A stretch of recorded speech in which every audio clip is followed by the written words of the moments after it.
At my daughter's engagement party, everyone was celebrating her upcoming wedding to a financial advisor. But right in the middle of the celebration, she suddenly pulled me aside and whispered, "Dad, investigate him." 4 words. No explanation. My heart sank as I realized I'd been betrayed by the man I was about to call my son-in-law. I kept smiling politely at the guests, but my hands were already quietly activating a plan of destruction. Welcome. Before we begin, drop a comment telling us where you're joining from. We love hearing from our global audience. Hit that subscribe button and turn on notifications so you never miss a story. A quick reminder, this narrative blends fictional elements for entertainment and learning purposes. Any similarities to actual names or places are unintentional, though the lessons here hold genuine value for you. I sit in the garden where Kate used to spend her Sunday mornings, a blanket across her lap and a paperback in her hands. The chair is gone now. I gave it away 2 years after she left us, but the view remains unchanged. Rows of grapevines stretch toward the western hills, their leaves turning copper in the late afternoon light. Willamette Valley in autumn has a way of making you believe the world is at peace, even when your own world has quietly shattered. My name is Graham Fletcher. I am 66 years old, and for 38 years I built a career in investment banking that most people would call successful. I worked for firms in New York, San Francisco, and eventually Portland, analyzing deals worth hundreds of millions, advising clients who trusted me with their legacies. I learned to read balance sheets the way some people read novels, finding stories hidden in the numbers. I learned to trust data, to verify assumptions, to never sign anything without asking 3 more questions. But data cannot prepare you for the moment your wife collapses in the kitchen on a Tuesday morning in November. Kate passed away 5 years ago. The doctors called it a ruptured brain aneurysm. She had been making coffee. I was upstairs reading the news. When I came down, she was on the floor, her hand still reaching toward the counter. The paramedics arrived within 7 minutes. It made no difference. She was 61 years old, and she was gone before I could say goodbye. We had been married for 34 years. We raised one daughter, Claire, who was 28 at the time, and working as a healthcare administrator in Portland. Claire is independent, careful, slow to trust. She inherited that caution from both of us, though I suspect she learned it more from watching Kate than from listening to me. Kate had a gift for seeing people clearly. She never said much, but when she spoke, you listened. The hospital gave us a few hours with her before they asked us to make arrangements. Claire sat beside the bed, holding her mother's hand, unable to cry. I stood by the window, staring at the parking lot below, feeling like the floor had disappeared beneath me. A nurse brought us tea. I do not remember drinking it. Before Kate passed, she had been awake for maybe 10 minutes. The doctors said it was a miracle. I call it a gift. She looked at me, her voice so faint, I had to lean close, and she made me promise 2 things. The first promise was simple. Stop working 7 days a week. Spend time at the house. Take care of the garden. Live a little. I nodded. I promised. The second promise was harder to understand. She said, trust but verify. Always verify. Especially with Claire. I thought she was talking about work. I thought she meant the old banker's rule, the discipline I had spent decades teaching junior analysts. Trust your team, but verify the numbers. Trust the client's intentions, but verify their balance sheet. It made sense to me. I squeezed her hand and promised I would. 3 hours later, she was gone. In the months that followed, I kept the first promise. I stepped back from the firm, took a semi-retirement package, and moved full-time to the estate Kate and I had bought in Willamette Valley a decade earlier. The house sits on 11 acres, surrounded by vineyards and old oak trees. It was supposed to be our retirement dream. Instead, it became the place where I learned to live alone. Claire visited often in the beginning. She helped me sort through Kate's things, pack up her clothes, organize the files Kate had kept in the small office off the kitchen. We did not talk much. Grief does not always need words. But I could see the weight she carried, the way she moved carefully through the house, as if afraid to disturb something. She was stronger than I expected, but she was also 28, and suddenly without the mother who had always been her compass. For a long time, I did not understand the second promise. Trust, but verify. Especially with Claire. I thought maybe Kate had been worried about Claire's career, her decisions, her independence. But that did not fit. Kate trusted Claire completely. She always had. It was not until 3 years later, in March of 2023, that I began to suspect Kate had seen something I could not. Claire called me one evening from Portland. She was 32 by then, focused on her work, cautious about relationships, after a few disappointments in her 20s. But that night her voice was different, lighter, hopeful. She told me she had met someone. His name was Nathan Cross. He was 42, worked in private equity consulting, and they had connected at a charity gala in Portland. She said he was thoughtful, articulate, and patient. She said he reminded her of me. I told her I was happy for her, and I was. But somewhere in the back of my mind, I heard Kate's voice again. Trust, but verify. Especially with Claire. Over the next 18 months, I watched as Nathan became part of Claire's life. I met him several times. He was polite, well-dressed, quick with a smile. He asked good questions about the estate, about my career, about the Fletcher family trust that Kate and I had established years ago to secure Claire's future. He seemed genuinely interested. I wanted to like him. I tried to like him. But something about him felt rehearsed. The way he spoke, the way he answered questions, the way he never seemed surprised by anything. It reminded me of junior analysts pitching deals they had memorized but not fully understood. Smooth on the surface, empty underneath. Still, I said nothing. Claire was happy. She deserved that. I told myself I was being overprotective, cynical, too old to recognize genuine affection when I saw it. I thought I understood Kate's words. Trust in business, verify the data. I was wrong. She meant something deeper, something I would not fully grasp until the evening of the engagement party, when my daughter leaned close and whispered 4 words that changed everything. 18 months before the engagement party, my phone rang on a Tuesday evening in March while I was reviewing quarterly reports. Claire's name appeared on the screen. She rarely called during the week unless something was urgent. "Dad," she said, and I could hear the smile in her voice. I met someone. I set down my pen and leaned back. For 3 years since Kate had been gone, Claire had focused entirely on her career managing a healthcare administration team at a hospital in Portland. She worked long hours and avoided discussing relationships. I had worried she was burying herself in work the same way I once had. But now her voice carried a lightness I had not heard in years. "Tell me about him," I said. His name was Nathan Cross, 42 years old. He worked as a private equity consultant, advising firms on acquisitions and deal structuring. They had met 2 weeks earlier at a charity gala in Seattle. He approached her during the silent auction, made a joke about overpriced wine, and they spent the next hour talking by the windows overlooking Elliott Bay. "He made me feel like I mattered," Claire said quietly. Like he was actually listening. I recognized that tone. It was the same tone Kate had used 35 years ago when she told her father about the investment banker she had met at a college fundraiser. Hopeful, careful, ready to believe in something good. I'm happy for you." I told her, and I meant it. But even as I spoke, I felt a faint echo of Kate's voice in the back of my mind. Trust, but verify. Especially with Claire.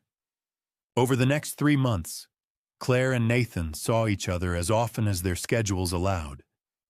He lived in Seattle, traveling frequently for consulting work. She drove up on weekends. He sent flowers to her office and called her every evening, even from airports and hotel lobbies.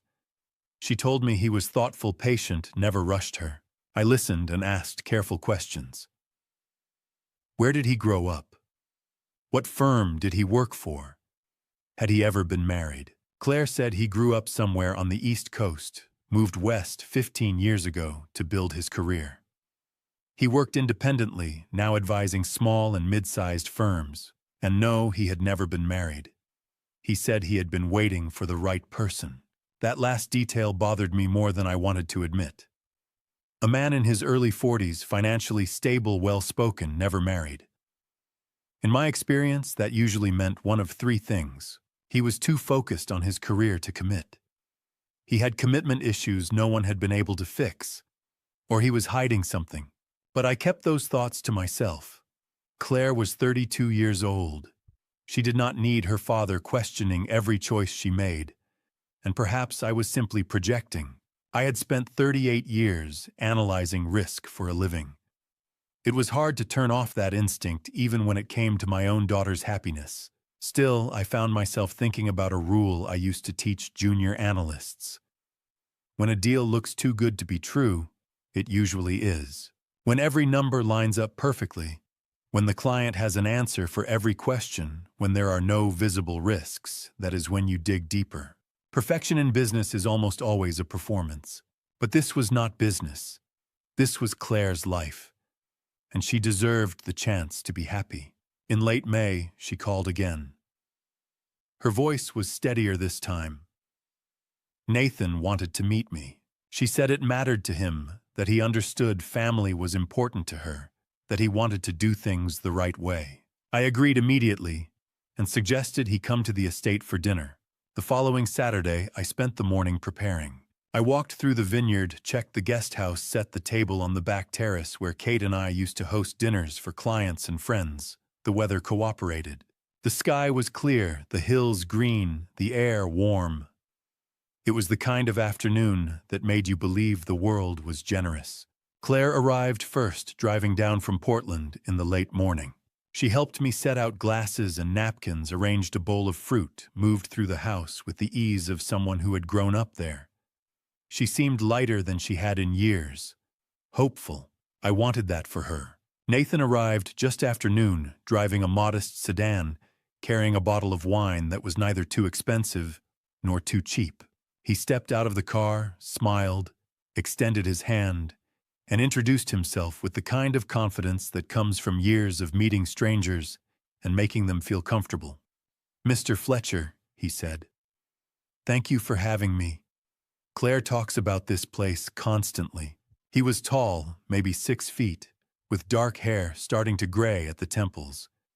He wore khakis and a button-down shirt, no tie, polished shoes. His handshake was firm, but not aggressive. His eyes were steady. He looked exactly like the kind of man you would trust with your daughter. We walked the property before lunch. He asked about the vineyard, about the history of the estate, about my years in investment banking.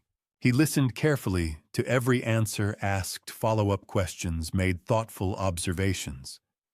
He mentioned a few deals his firm had worked on, nothing flashy, just enough to establish credibility. He was articulate, polished, measured in every word. Claire watched him, the way people watch something fragile and precious, something they are afraid might disappear if they look away. I watched him the way I used to watch junior analysts pitching deals, and what I saw troubled me. He never hesitated. He never searched for a word. He never contradicted himself. Every answer fit perfectly with the previous one. It was smooth, too smooth. But I said nothing. We sat on the terrace, ate lunch, drank the wine he had brought. Claire laughed at his stories. He complimented the estate, the food, the view. He thanked me for my time.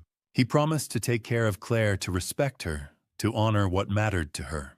Nathan Cross came to my estate on a Saturday afternoon in June, driving a modest car, carrying a bottle of wine priced just right.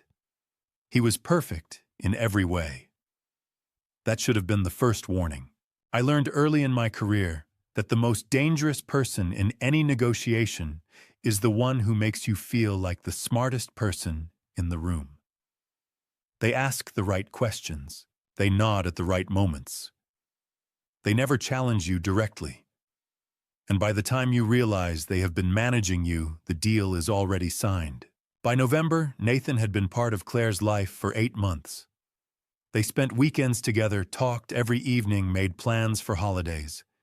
She was happier than I had seen her in years. He was attentive, thoughtful, consistent. Everything a father could hope for in a partner for his daughter. But something about him still unsettled me. He came to the estate again in mid-November, this time for a more formal dinner. Claire had asked if she could bring him for the weekend, and I agreed. I wanted to give him another chance. I wanted to quiet the banker's instinct that kept whispering warnings in the back of my mind. He arrived on a Friday evening, driving the same modest sedan, carrying a bottle of wine slightly better than the one he had brought in June. He greeted me warmly, shook my hand. With the same firm grip, looked me directly in the eye. He was polished, without being flashy. Confident, without being arrogant. The kind of man you would trust immediately. We sat on the back terrace as the sun dropped behind the hills. Claire poured wine. Nathan asked about the vineyard, about the weather, about whether I had considered expanding the acreage. He listened to every answer, made thoughtful comments, never interrupted. It was textbook relationship building. I had taught junior analysts the same techniques for years. Over dinner, the conversation turned to work. He asked about my years in investment banking, about the kinds of deals I had worked on, about the difference between New York and West Coast finance culture. I answered carefully, watching him as I spoke. He nodded at the right moments, asked follow-up questions that showed he understood the subject without claiming too much expertise. Then he began talking about private equity. He explained how his consulting work involved advising firms on acquisitions, helping them evaluate target companies, structure deals, negotiate terms. He used the right vocabulary. He referenced trends in the market. He knew enough to sound credible without going deep enough to be tested. It reminded me of junior analysts pitching to clients. They memorized the deck, rehearsed the talking points, delivered everything smoothly. But if you asked a question that went one layer deeper, they stumbled. Nathan never stumbled, but he also never went deeper on his own. He stayed in safe territory, speaking in generalities, deflecting anything too specific with charm and redirection. Claire watched him, the way people watch something they have decided to believe in. She smiled when he made jokes. She touched his arm when he complimented the meal. She was invested, and I understood why. He was everything she had been looking for. Stable, attentive, present. But presence can be performed. Halfway through dinner, Nathan's phone buzzed.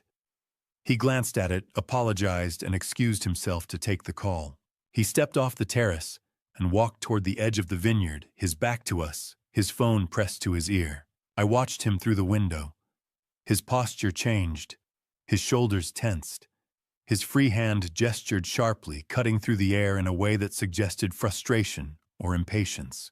His voice was low, but I could hear the edge in it even from a distance. This was not the calm, measured Nathan who had been sitting at my table moments earlier. Then he turned slightly and saw me watching.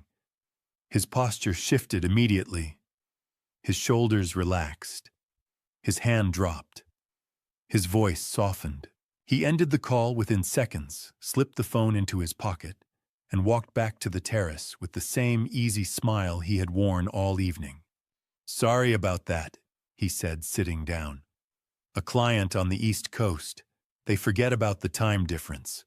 Claire accepted the explanation without question. I nodded and said nothing. But I filed the moment away. It was the first time I had seen a crack in the performance. After dinner, we moved to the living room. Nathan and Claire sat together on the couch, her hand resting on his knee, his arm draped casually across her shoulders. They looked comfortable, natural, happy. I excused myself to refill my glass, and when I returned, Claire asked the question I had been dreading. "So, Dad," she said, her voice careful, "what do you think?" I looked at her. I looked at Nathan. I thought about the phone call, about the rehearsed answers, about the way he had managed every moment of the evening without ever letting his guard slip. I thought about Kate's voice in my head. Trust, but verify, especially with Claire. But I also thought about the way Claire was looking at me, hopeful and vulnerable, asking for my approval because it mattered to her. And I thought about how easy it would be to ruin this for her with a single careless word. "I think if you're happy, I'm happy," I said. She smiled. Nathan thanked me. The evening continued. Later, after they had gone to bed in the guest house, I sat alone in the library. I poured myself a glass of whiskey and settled into the chair by the window, the one that had been Kate's favorite. The house was quiet. The vineyard stretched out in the darkness beyond the glass. I told myself I was being paranoid. I told myself I was projecting 38 years of professional skepticism onto a situation that did not warrant it. I told myself that Claire was an intelligent, capable woman who deserved the chance to make her own choices without her father second-guessing every detail. I told myself that my unease was nothing more than the instinct of a man trained to look for holes in every deal even when there were none. I told myself Claire deserved happiness, and I should trust her judgment. I lied to myself like that for the next 14 months. Not one word of it was true. They dated 16 months before Nathan proposed. 16 months during which he did everything exactly right. That alone should have told me everything. In September, 6 months after they began seeing each other, Nathan introduced Claire to his parents. Robert and Susan Cross drove up from California, he said, to meet the woman their son had been talking about for months. They arrived at the estate on a Saturday afternoon, driving a well-maintained SUV, dressed in comfortable clothes that suggested retirement without wealth. Robert was a retired civil engineer. Susan had taught elementary school for 30 years. They were warm, polite, easy to talk to. We had lunch on the terrace. They told stories about Nathan as a child, about family vacations to national parks, about his high school debate team, about the summer he spent volunteering at a community center in San Diego. The stories were detailed, affectionate, completely believable. Susan laughed at the right moments. Robert offered fatherly advice about maintaining old houses. They complimented the estate, thanked me for my hospitality, and hugged Claire goodbye with genuine warmth. Everything they said was exactly right. It felt like watching actors deliver lines they had rehearsed until the performance became flawless. But I pushed the thought away. Not everyone spent their lives analyzing risk and searching for hidden motives. Some people were simply kind. Some families were simply functional. I told myself I was projecting that years of reviewing contracts and questioning assumptions had made me cynical in ways that did not serve me outside of work. Claire was radiant that afternoon. She had wanted Nathan's parents to like me, and they had. She had wanted me to like them, and I did, or at least I wanted to. After they left, she hugged me in the driveway and said, "Thank you, Dad. This means everything." I held her and said nothing. What was I supposed to say? That something felt rehearsed. That people who had just met me should not know exactly how to make me comfortable. That perfection in any relationship usually meant someone was performing. Over the next 8 months, Nathan became a regular presence at the estate. He visited most weekends, helped with small projects around the vineyard, joined me for walks through the rows of vines. He asked thoughtful questions about irrigation, about harvest schedules, about the history of the land. He never overstayed his welcome. He never made demands. He was the kind of guest you genuinely enjoyed having around. But his phone behavior continued to bother me. He took calls in the far corner of the vineyard, his back turned, his voice low. If I approached, he ended the conversation quickly and slipped the phone into his pocket. When he set it down on the table, the screen was always face down. When it buzzed during dinner, he glanced at it and ignored it.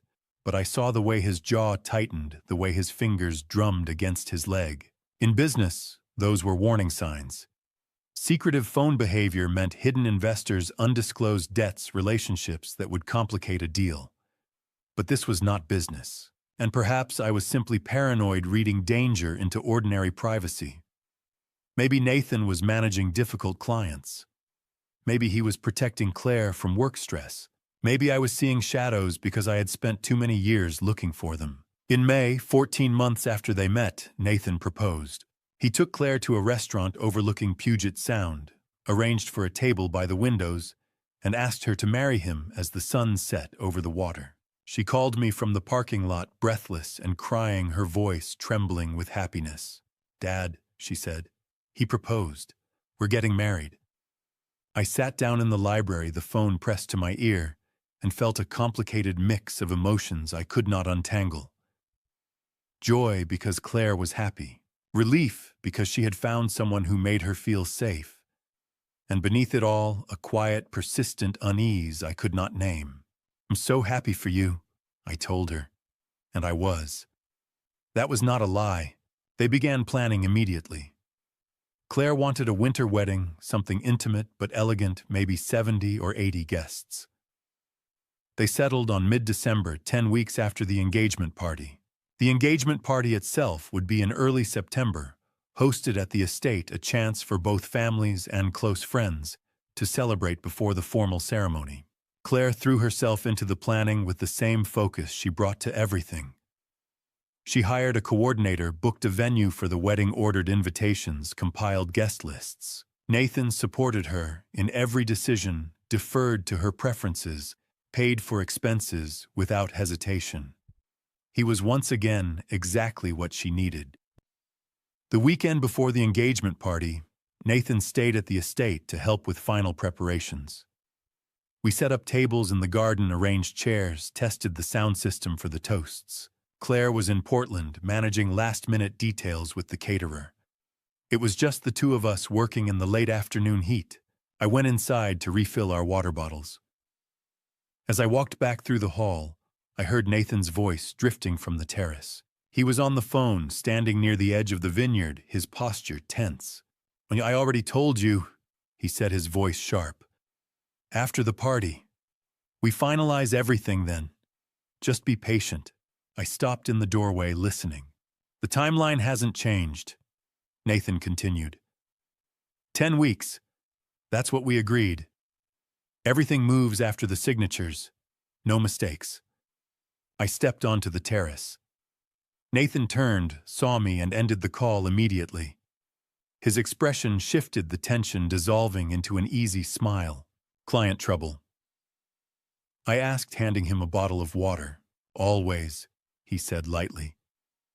"Someone panicking over a deal that's already locked in. You know how it is."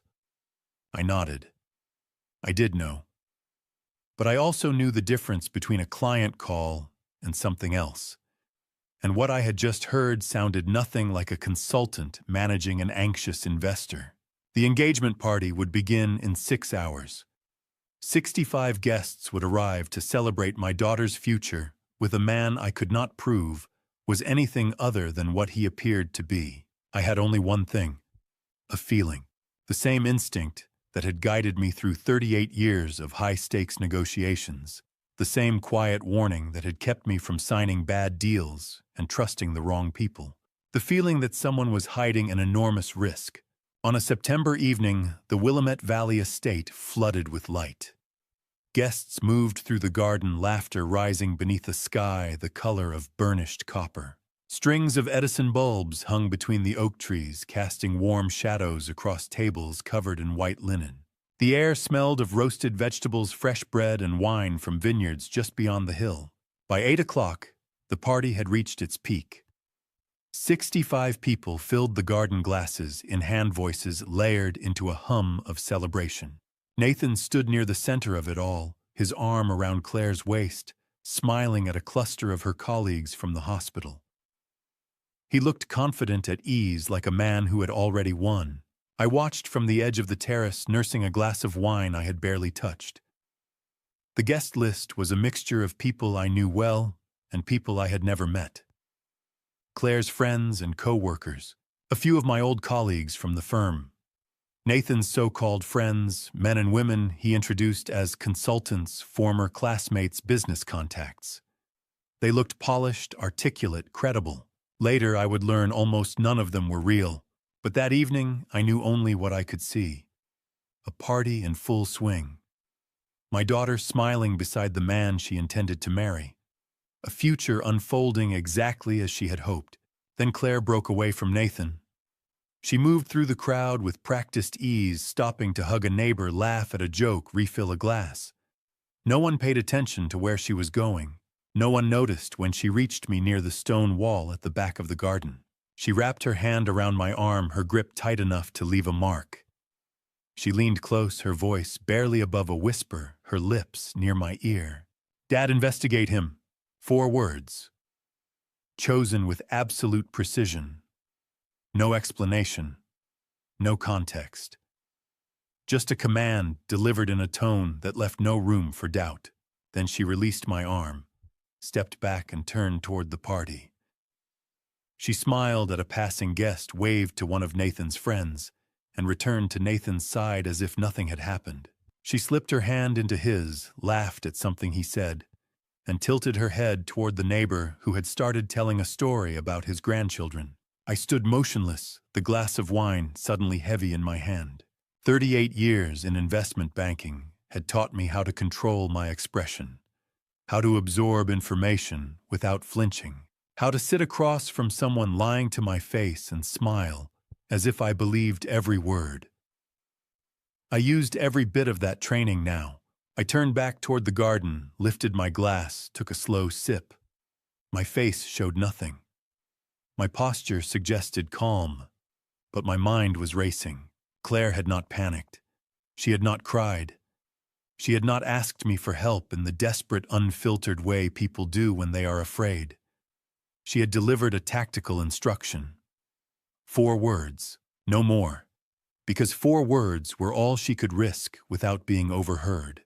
She had chosen this moment because the party was crowded, because Nathan could not see us clearly from where he stood, because no one would think twice about a daughter hugging her father at her own engagement party. She had chosen me because she trusted me to carry the weight of what she had just asked, and because she could not carry it alone. I stayed another 40 minutes.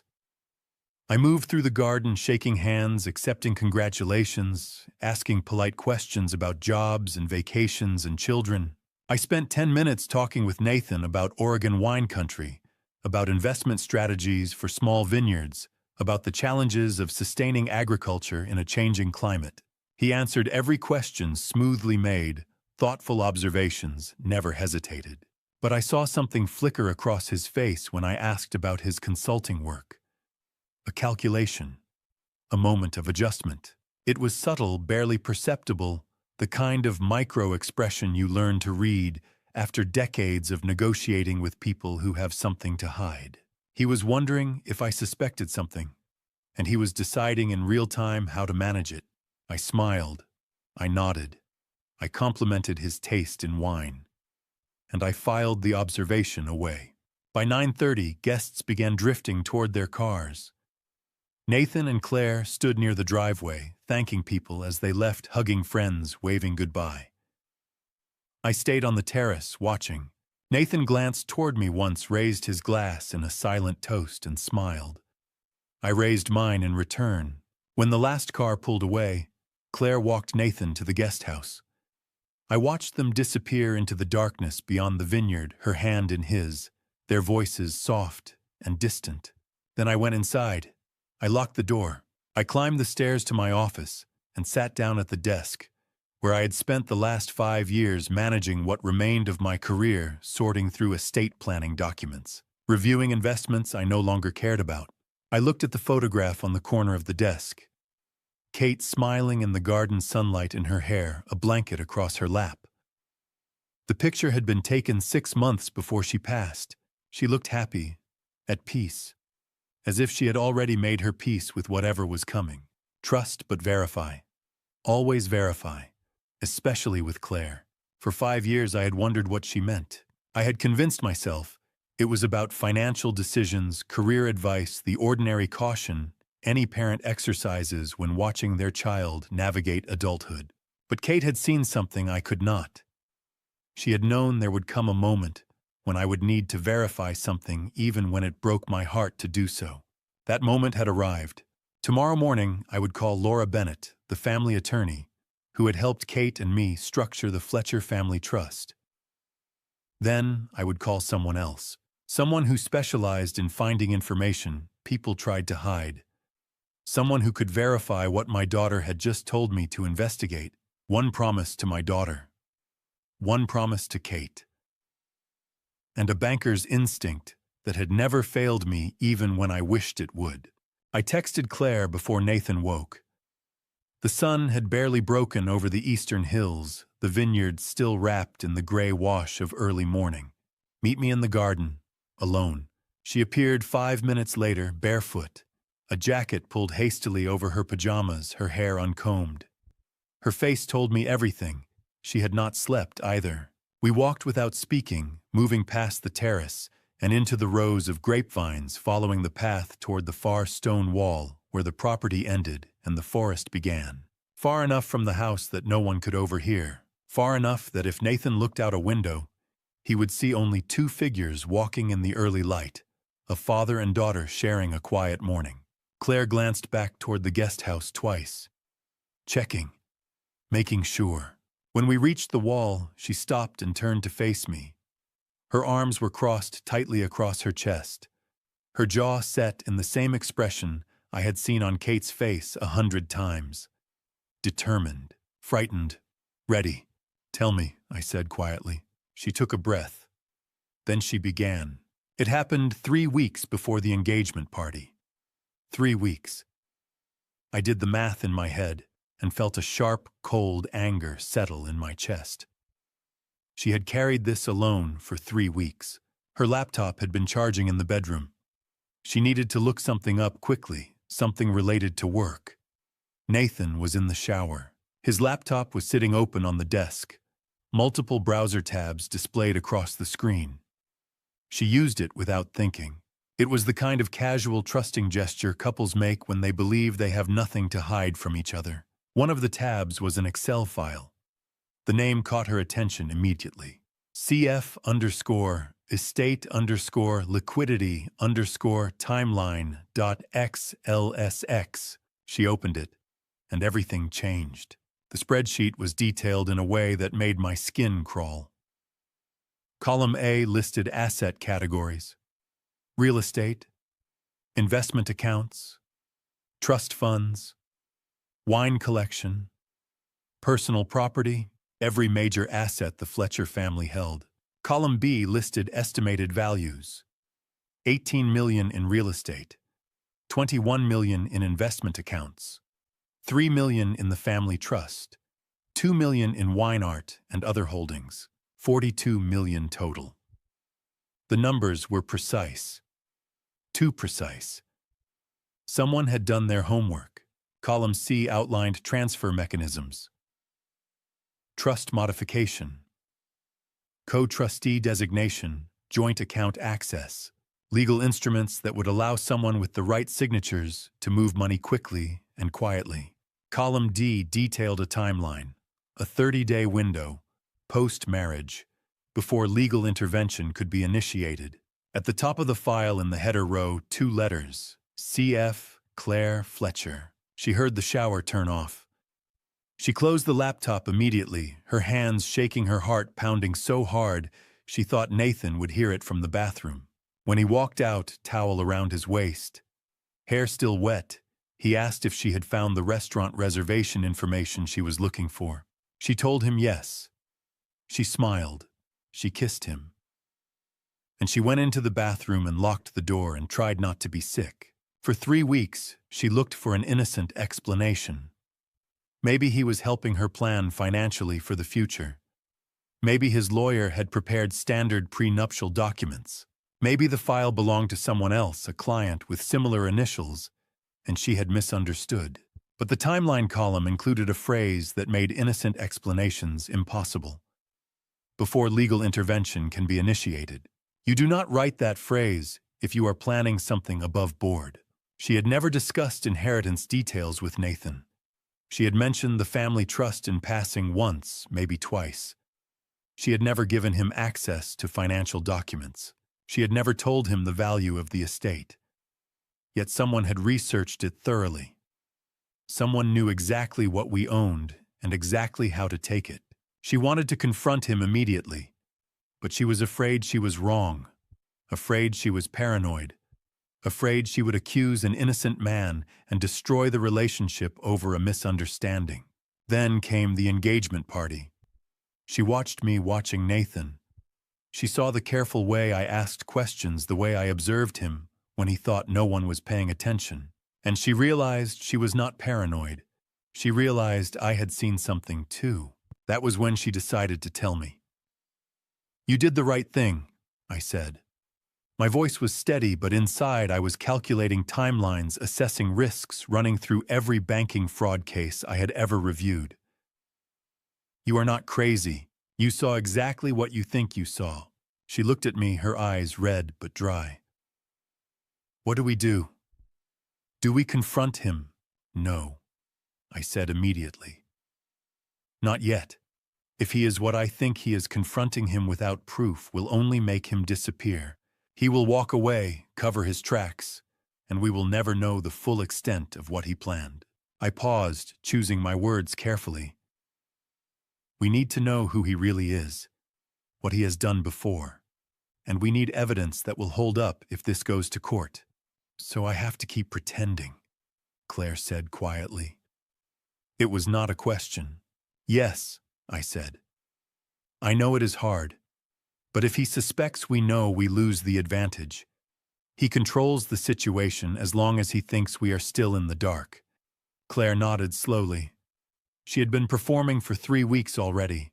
She could perform a little longer. "I will call the family attorney this morning," I said. "Then I will find someone who specializes in this kind of investigation. We move carefully. We document everything, and we do not tip our hand until we are ready." She looked back toward the house. Nathan had appeared in the kitchen window, his hair still damp, pouring coffee. He saw us and waved, smiling the same easy, confident smile he had worn the night before. Claire waved back. So did I. 20 minutes after our conversation, Nathan stood at the kitchen window, coffee mug in hand, smiling like a man who had already won. He waved at me through the glass. I waved back. The performance had begun. His performance, yes. But now it was mine too. The only difference was I already knew how this play would end. I waited until Nathan left. 2 hours of breakfast conversation about the party, about wedding plans, about the weather. 2 hours of performance. When his car disappeared down the driveway, I picked up the phone. The first call went to Laura Bennett, the family attorney for 18 years. She had helped Kate and me structure the Fletcher Family Trust, manage estate planning, navigate tax strategies that protected what we had built. She was 52, sharp as anyone I had ever worked with, and she did not waste time on pleasantries when the situation was serious. "Laura," I said when she answered, "I need to understand something about the family trust. A hypothetical scenario." There was a pause. Laura knew me well enough to understand that I never asked hypothetical questions. "Go ahead," she said carefully. I laid it out. Claire gets married. She adds her husband as a co-trustee. How fast could money be moved? Laura was quiet for a long moment. When she spoke, her voice had shifted from casual to clinical. "The trust was established 35 years ago. Claire became the sole trustee when she turned 30. You no longer have signing authority. If Claire adds someone as a co-trustee after marriage, and assuming that person has the legal documents, required funds could be transferred within 48 to 72 hours. My chest tightened. That fast? That fast? Laura confirmed. The bank would not flag it. The transactions would appear legitimate because the trustees of record would be executing them. By the time anyone could initiate legal intervention, the money would be gone. Offshore accounts, jurisdictions with no extradition treaties, untraceable. What exactly would they need? I asked. Trust modification forms. Claire's signature on page 7. Co-trustee designation on page 4. Account numbers. The marriage certificate to establish legal standing. 3 pieces of paper, Graham. That is all it takes to liquidate $42 million in 3 days. I told her about the spreadsheet. I told her about Claire's discovery about the timeline column about the phrase before legal intervention can be initiated. Laura did not interrupt. When I finished, she was silent. Then she said very quietly, "I want to hurt him." It was the first time I had ever heard her sound anything other than composed. "I have a contact at the FBI." She continued, her voice steady again.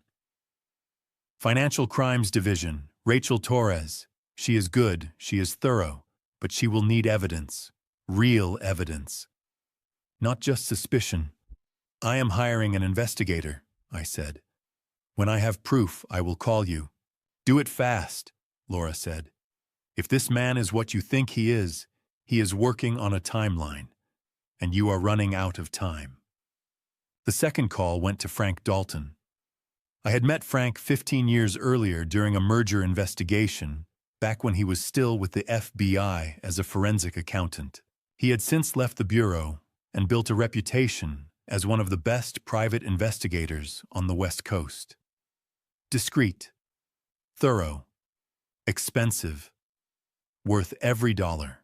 "Frank," I said when he answered, "I need a full background check, everything." "Who is the target?" I gave him what I had. Nathan Cross, 42 years old, private equity consultant, based in Seattle. Said he grew up on the East Coast, moved west 15 years ago. Never been married. No visible social media presence. Clean on the surface. "What is the timeline?" Frank asked. "How long do you need?" "Thorough 7 to 10 days.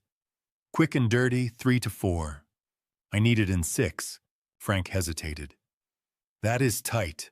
Hannah, my daughter is marrying him in 10 weeks, I said. She found a spreadsheet on his laptop 6 days ago that outlined a plan to steal $42 million from the family trust. I need to know who he really is before he signs a marriage certificate." Frank did not hesitate after that. "I will start now. Call you in 6 days. Sooner if I find something critical." Nathan stayed at the estate through Sunday and Monday. It had been planned that way, part of the weekend celebration. I had to maintain the illusion that nothing had changed. Sunday evening, we sat on the terrace talking about wine country economics, about portfolio diversification strategies, about whether the vineyard could be expanded profitably. Nathan asked thoughtful questions, made intelligent observations, played the role of interested son-in-law with the same polish he had shown since the day I met him. At one point, he asked about Kate. "Claire says she was brilliant with investments. I wish I could have known her." I looked at him across the table, this man who had planned to destroy my daughter, and thought you would have targeted her too. Instead, I said, "She would have liked you." Monday. Nathan worked in the living room, his laptop open, his phone beside him. He took several calls outside, walking through the vineyard, his posture tense, his voice low. I watched from the office window. Once he laughed. It was a cold sound, nothing like the warm, easy laugh he used in front of Claire or me. Monday evening, he mentioned honeymoon plans. "We are thinking about Portugal. Lisbon, maybe. Or Porto." I nodded, smiled, said it sounded wonderful. Later, I would learn that Portugal was not a honeymoon destination. It was an exit strategy. He also brought up financial planning. After the wedding, we should review the trust structure. Make sure everything is optimized. "That is Claire's decision," I said evenly. "It is her trust." "Of course," Nathan said smoothly. "I just mean, as her husband, I want to make sure she is protected." The word protected hung in the air like a threat. Tuesday morning. Nathan packed his car, thanked me for my hospitality, hugged me goodbye. His smile was confident. His handshake was firm. He had no idea that I knew. The car disappeared down the driveway. Those 6 days were among the hardest I have ever lived through. Banking taught me patience. It taught me to wait for the right data, the right moment, the right leverage before making a move. But this was different. I was not waiting on market trends or client decisions. I was waiting to find out whether the man my daughter loved was deliberately planning to destroy her. In negotiations, silence is leverage. Whoever shows their hand first loses. I would wait. Nathan did not know that I knew. That was the only advantage I had. Waiting is a kind of violence. In business, I learned how to wait for the right moment, the right price, the right leverage. But business does not crush your chest. It does not wake you at 3 in the morning, staring at the ceiling, running through every conversation, every smile your daughter gave to a man who might be planning to destroy her. The first 3 days I conducted my own research. I searched for Nathan Cross online the way any cautious father might. His professional website was clean, polished, appropriately modest. His LinkedIn showed a stable career trajectory, 240 connections, not too many, not too few. He had been quoted twice in Seattle business publications, offering commentary on private equity trends and acquisition strategies. His opinions were measured, intelligent, unremarkable. His presence on other platforms was minimal. A profile on one social media site with 180 friends, mostly professional contacts. Another platform set to private. No red flags, no contradictions, no trail of complaints or angry former associates. That was what worried me. It was too clean, too curated. Real people have messy online histories. They have employment gaps, embarrassing old photos, posts they wish they could delete. Nathan's digital footprint looked like it had been edited and scrubbed until nothing remained but a carefully constructed facade. It was like someone building an identity instead of living one. I searched for variations. Nathan Cross, Seattle financial scandal. Nathan Cross, litigation. Nathan Cross, complaints. Nothing. Not a single result that suggested trouble. I made notes. Everything Nathan had told us about his past was vague enough to sound true, but specific enough not to raise questions. Classic technique. Give people just enough detail to feel satisfied without offering anything they could verify. On the third day, Friday afternoon, my phone rang. The caller ID showed a name I had not seen in months. Marcus Reed.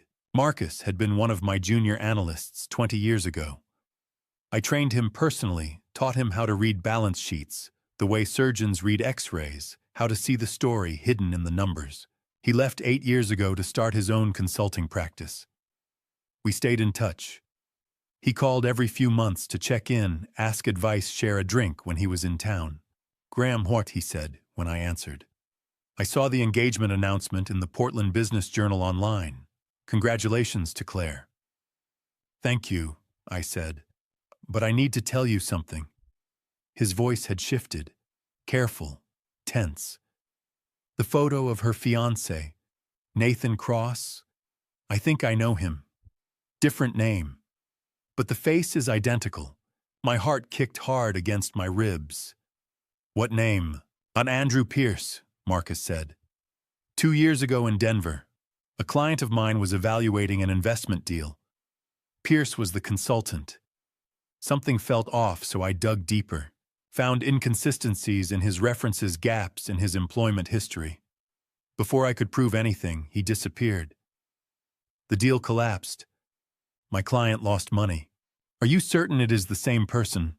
"Mokre, I pulled the photo from my old files," Marcus said. "Same face, same smile, same way of performing?" That is the word I used at the time. He was performing credibility instead of actually having it. That word again, performing. The exact word I had used. "Graham," Marcus continued, "if this is the same man, your daughter is in danger.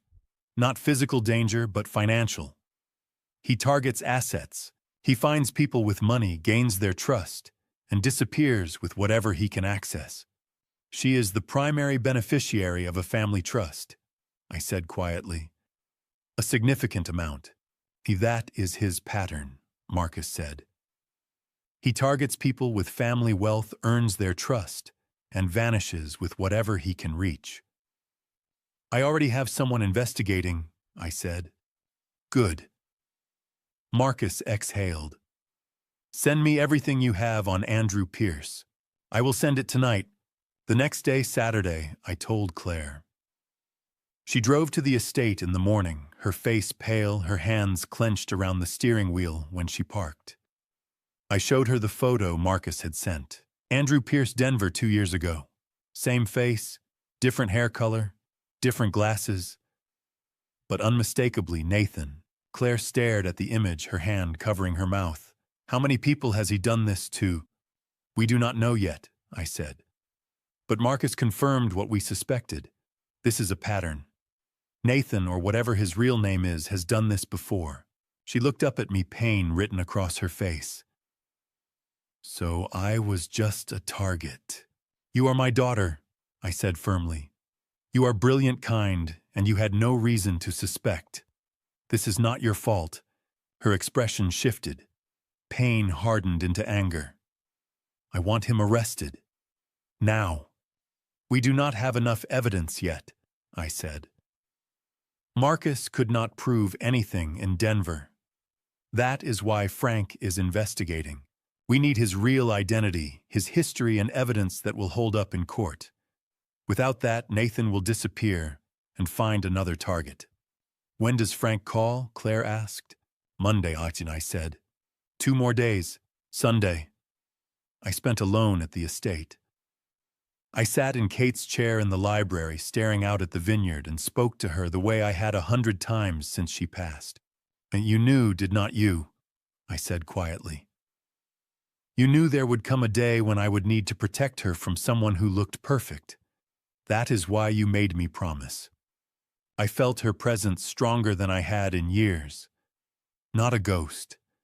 Just a memory so vivid it felt like she was sitting beside me. Monday morning, I woke at 5. I checked my phone. Frank would call today. I walked through the vineyard, following the rows Kate had planted, the Pinot Noir vines she said would produce the best vintage we had ever seen. Frank called at 11. I was standing in the vineyard near the row Kate had planted the year before she passed. I looked at the caller ID. Frank Dalton. I took a deep breath. Everything I thought I knew about my daughter's fiancé was about to change. I did not yet know that Nathan Cross was not the only name. Andrew Pierce was not either. And the truth was far worse than anything I could have imagined. Frank Dalton never wasted words. In 15 years, I had never heard him use 3 words when one would do. So when he called me that Monday morning, and his first sentence was, "Graham, sit down," I knew the truth was worse than anything I had feared. I was standing in the vineyard near the row Kate had planted. I am in the vineyard, I said. Just tell me. His name is not Nathan Cross, Frank said. It is Neil Carmichael, born in Moncton, New Brunswick, 42 years old. There is no Nathan Cross matching his profile anywhere in any database. He created that identity about 3 years ago. My knees gave out. I sat down hard on the dirt between the vines. Keep going. It gets worse, Frank said. 3 years ago in Boston, a man named Raymond Whitman, 68 years old, owner of a medical equipment company. Widower, 1 daughter. Neil approached through the daughter. Same playbook. Dating, romance, trust. He called himself Richard Brennan. Said he was a venture capital consultant. It took 8 months. Neil convinced Raymond to invest $1.8 million into what he called a biotech opportunity. The money was transferred offshore. Neil disappeared. Raymond lost his life savings. The company collapsed. 6 months later, Raymond Whitman took his own life. Medication overdose. He left an apology letter to his daughter. The case was investigated. No Richard Brennan was ever found. The daughter, Allison Whitman, now 28 years old, filed a civil lawsuit. There was no defendant. She became a lawyer because of what happened to her father. She is still quietly hunting him. I felt the ground tilt beneath me. A father had been lost. A real father. A man who could not protect his daughter, who lost everything, who ended his life in despair. There is more, Frank said. 2 years ago in Charleston, Melissa Hartley, 36 years old, daughter of William Hartley, a real estate developer worth $90 million. Neil used the name Nathan Shaw. He met Melissa at a charity gala. Same tactic, same charm, same timeline. They were married 14 months after they met. The same timeline he was following with Claire. The marriage lasted 22 months. Neil gained access to accounts through Melissa. He began transferring money offshore slowly, in amounts small enough not to trigger immediate attention. William Hartley discovered it before the damage became catastrophic. About $400,000 had already been moved. William confronted Neil privately. He paid him $2 million to divorce Melissa, stay silent, and disappear. He wanted to avoid a scandal. The divorce was finalized. Neil vanished. No charges were filed. William Hartley had paid for silence. Frank had spoken to Hartley's attorney. The man said William regretted it every day. Paying Neil off only sent him to the next victim. That next victim was Claire. Denver was real too.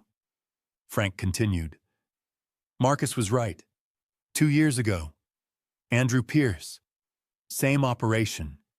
He ran when Marcus started digging. I sat in the dirt, staring at the vines, trying to absorb what I was hearing. 3 confirmed victims. Maybe more. Raymond Whitman gone. Melissa Hartley scarred. And now Claire standing in the crosshairs of a man who had refined his tactics over years. What is his pattern? I asked. Frank laid it out. Multiple identities, each one professionally constructed. He targeted wealthy families specifically through daughters or heirs. He played the long game, 12 to 18 months to build trust. Marriage or deep commitment to establish legal access. Then he moved fast. Theft mechanisms varied. Direct investment fraud, like with Raymond. Indirect access through joint accounts or trust modifications, like he was planning with Claire. The timeline was always the same.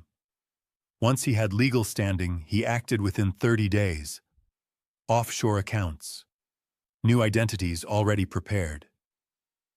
He disappeared before anyone could respond. This is a professional, Frank said. He has been refining this for years. He is extremely good at reading people, finding their vulnerabilities, and playing exactly the role they need. How many victims? I asked. In 6 days, I found 3 confirmed cases and 4 suspected. There may be more. He has been doing this for at least 7 years. I sat in the vineyard feeling sick.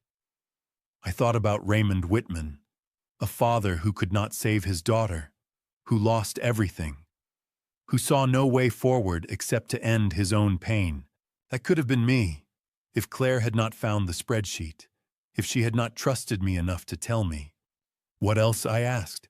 Now I am still digging, Frank said. Tracing shell companies. There is someone working with him, someone handling the legal paperwork, the offshore accounts. He is not doing this alone. An accomplice. It looks that way. Someone with legal or financial expertise. I am tracking them. Find them, I said. Find everyone involved. I walked back into the house. I sat in the office, Kate's photograph on the desk, looking out at the vineyard she had planted. I thought about the timeline. 30 days after the wedding. 30 days to take everything Kate and I had built over 40 years. Everything we wanted to leave for Claire. He was going to steal our legacy and vanish. But he had made one mistake. He underestimated my daughter. She had seen through him. And now I was going to finish what she started. Before I reveal what happened next, type "protect" in the comments, so I know you're still with me. This is where everything starts to connect in ways you won't expect. Quick reminder. The following segment includes creative elements for storytelling purposes. If you'd prefer not to continue, feel free to pause here and explore other content. Laura Bennett called me that afternoon. Graham, there is someone who needs to speak with you. She has been hunting Nathan Cross for 3 years. Her name is Allison Whitman. I was still in the office at 3 o'clock. trying to process everything Frank had told me that morning. My chest felt tight. My hands felt cold. I had spent the last 2 hours thinking about Raymond Whitman, about a father who could not protect his daughter, about a man who had been destroyed by someone my own daughter was about to marry. "Who is she?" I asked, though I already knew. "A lawyer from Boston," Laura said. She saw Claire's engagement announcement in the Portland Business Journal online. She recognized the photo. My heart kicked. "Raymond's daughter." "Yes," Laura said. "She has been tracking the man who destroyed her father for 3 years. She saw Nathan's picture and knew immediately it was him. She wants to talk to you." "Give me her number." I called Allison Whitman immediately. She answered on the second ring. Her voice was young but hardened, the kind of voice that comes from years of carrying grief and turning it into steel.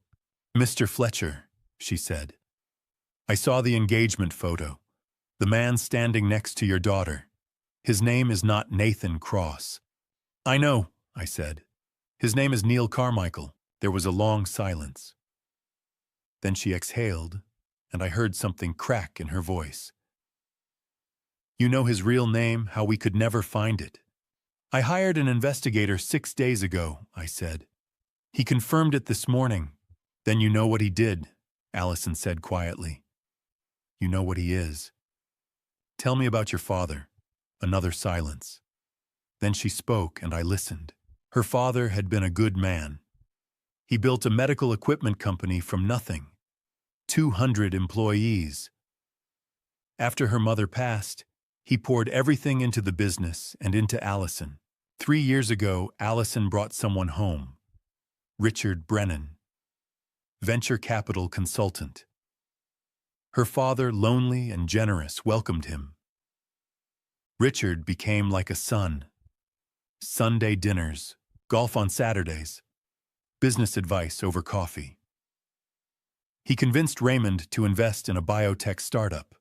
The documents looked legitimate. The projections were flawless. Raymond invested $1.8 million. 3 months later, the money was gone. Richard was gone. The company could not make payroll. Raymond lost everything: the business, the savings, the reputation he had spent 40 years building. For 6 months, he tried to find Richard Brennan. He hired lawyers, filed reports, contacted every agency he could think of. Nothing. Employees lost their jobs. Raymond lost his house. He could not look his daughter in the eye. He left a letter. Allison said, her voice breaking. He said he was sorry. He said he had failed me. Then he took medication and went to sleep. I closed my eyes. "I am so sorry." "Udin, I was the one who found him," she said. "I came home from law school for the weekend. I found him in his bedroom." "Allison, do not apologize," she said, her voice steady again. "Help me catch him." She told me about the 3 years since. She became a lawyer specializing in financial fraud. She traced every lead she could find about Richard Brennan. She found the fake identities. She found partial matches, places where he had appeared and vanished before anyone could act. In Charleston, she heard about a similar case.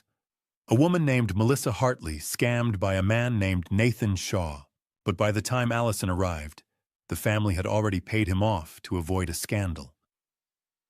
In Denver, she heard about Andrew Pierce, but he disappeared before she could get there.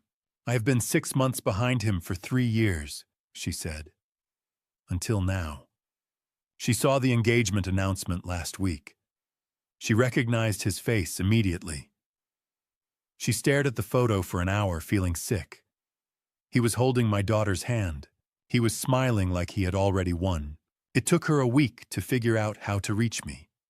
She searched public records, found the Fletcher family trust filings, found Laura Bennett's name. "Mr. Fletcher," she said, "this is what I have learned. He never works alone." My investigator said the same thing, I told her. He found evidence of shell companies. In Boston, someone drafted the investment documents, Allison said. The legal language was extremely professional. In Charleston, someone handled the offshore transactions. In Denver, someone created fake company registrations. He has an accomplice, someone with legal or financial expertise. Maybe a lawyer, maybe a paralegal or accountant. I have not found them yet. My investigator is tracking them, I said. He says he will have more in the next day or two. Hi, when you find them. Allison said, I want to be there. I want to see both of them arrested. You will, I said, I promise. How is your daughter? Angry, I said. Scared. But she is strong. She was the one who found the first evidence. My father did not get that chance, Allison said quietly. Neil destroyed him before he even knew he was a target. Your daughter is smart. She will survive this. She will, I said. And Neil will never do this to anyone else. I guarantee it. The wedding is in 9 weeks, Allison asked. The rehearsal dinner is in 8, I said. I think that is when we move. I can come to Oregon, Allison said. I want to be there when you take him down. I will let you know, I said. Then I paused. Allison, one more thing. Your father did not fail you. He loved you. He was targeted by a professional criminal. That is not failure. That is being human. Her voice broke. He passed away thinking he had failed me. So then we will tell Neil, I said.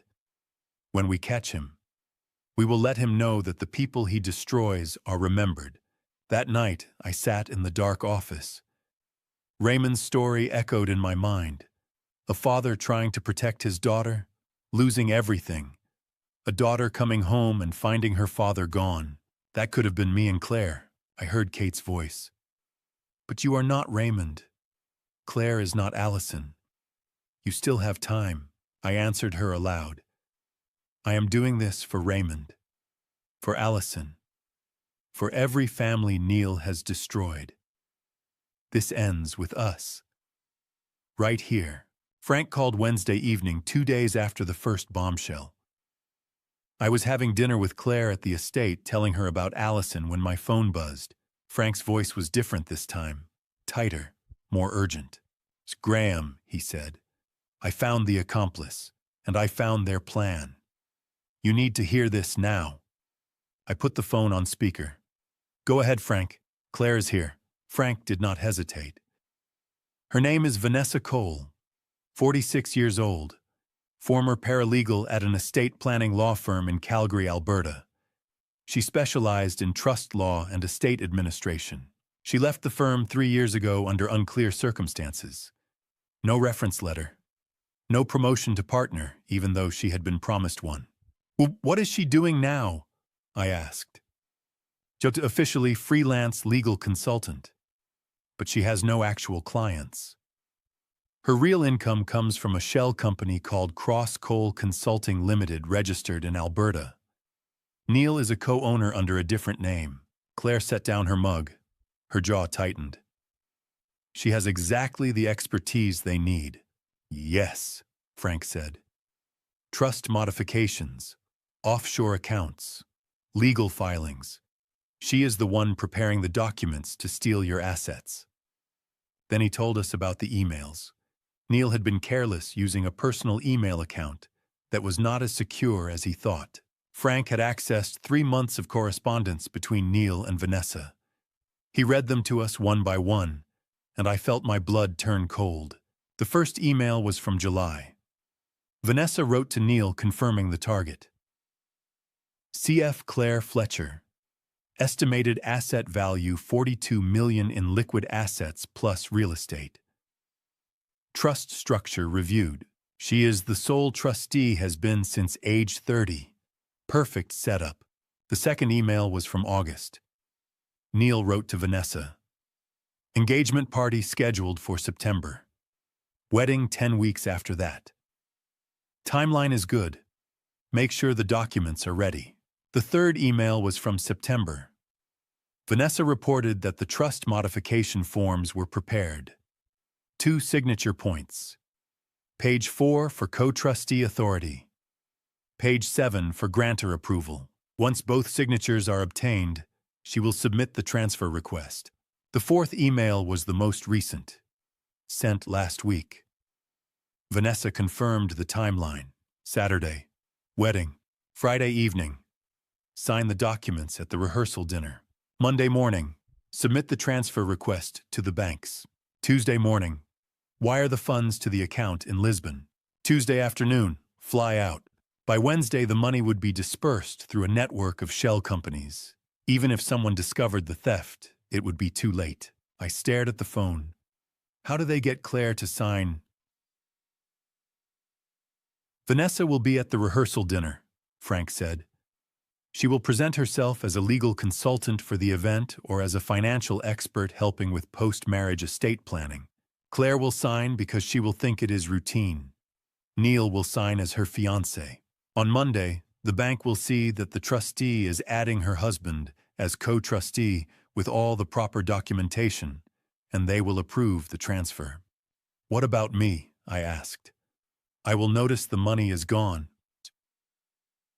By Tuesday afternoon, they will be in Portugal, Frank said.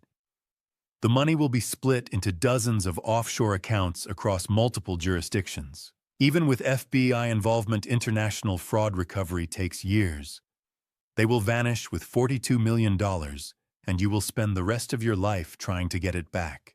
Claire stood abruptly and walked to the window. I followed, placing my hand on her shoulder. She spoke without turning around, her voice shaking with fury. He was going to marry me on Friday, rob me on Monday, 4 days. 4 days pretending to be my husband, then gone. No, I said firmly. He will not.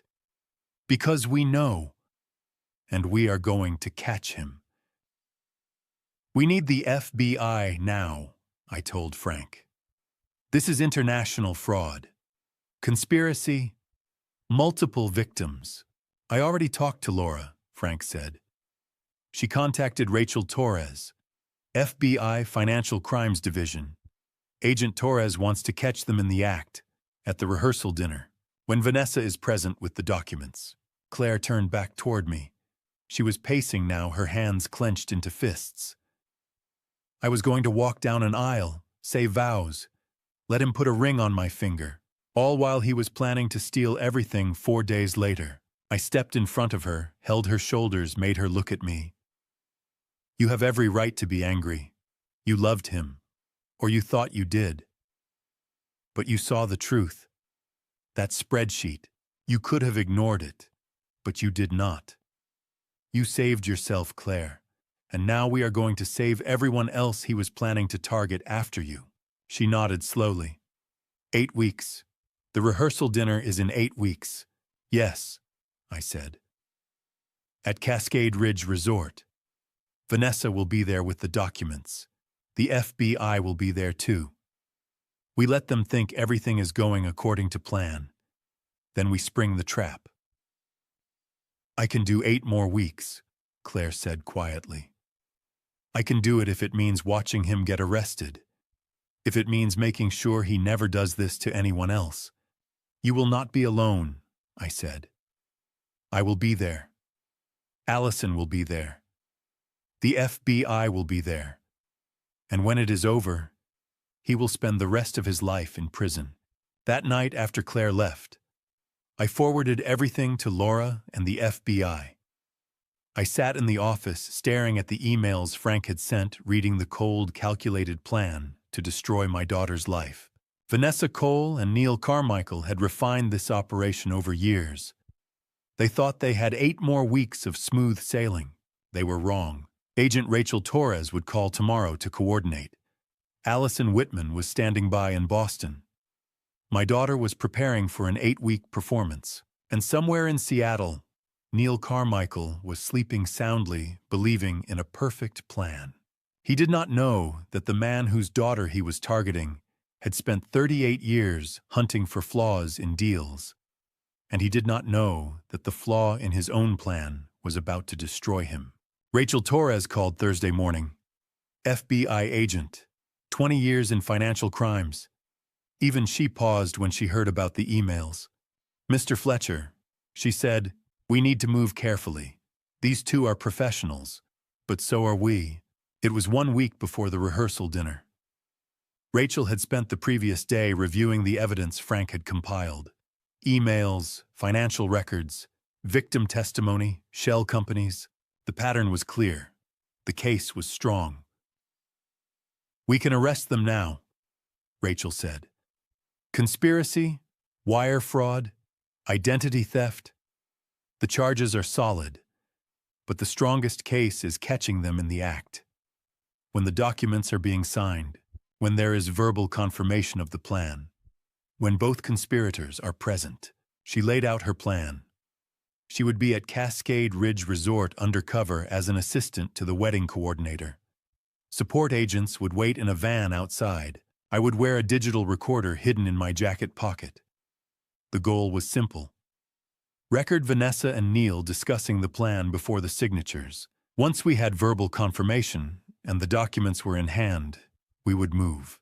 When you have a clean recording, Rachel said, "Text me one word, now. We will be inside within 60 seconds. That same afternoon, Frank called with the final pieces.